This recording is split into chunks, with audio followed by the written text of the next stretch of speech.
Good morning, সবাই কেমন আছো? আশা করছি সবাই খুব ভালো আছো আর আমিও খুব ভালো আছি। আর আজকে আবারও একটা নতুন ভিডিও নিয়ে চলে এসেছি। আর আজকে হচ্ছে মঙ্গলবার আর এখন বাজে হচ্ছে সকাল প্রায় 7:30 মতন। তো ঘুম থেকে উঠে ফ্রেশ হয়ে আগে 1 কাপ চা খেয়ে নিয়েছিলাম, আর আমার কিছু ওষুধ খাওয়ার ছিল সেগুলো খেয়ে নিয়ে তারপর এখানে বিছানাটা গুছিয়ে নিয়েছিলাম। আর আজকে না সকাল থেকে আমাদের এখানে কারেন্ট ছিল না প্রায় 2 ঘন্টা মতন। তো তারপরে এখানে বিছানাটা গুছিয়ে নেওয়ার পরে আমি এখানে একটু কম্পিউটার টেবিলটা একটুখানি মুছে নিয়েছিলাম। আর এটা না কালকে আমি কিনে এনেছি।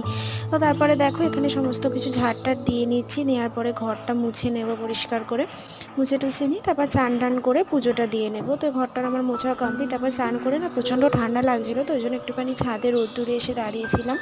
তো তারপরে নিচে গিয়ে পুজোটা দিয়ে নিয়েছে। আজকে ওয়েদারটা দেখো ভীষণ সুন্দর হয়ে রয়েছে, একটু আজকে ভালো রোদও উঠেছে, দুদিন খুব মেঘলা মেঘলা ছিল। তো তারপর ছাদ থেকে নিচে গিয়ে পুজো দেওয়ার পরে আমি এখানে এখন ব্রেকফাস্টটা করে নেব। তো ব্রেকফাস্ট করার পরে আরও যে টুকিটাকি কাজ আছে সেগুলো সব কমপ্লিট করে নেব। আর আজকের ভিডিওটি এই পর্যন্তই। তোমাদের কেমন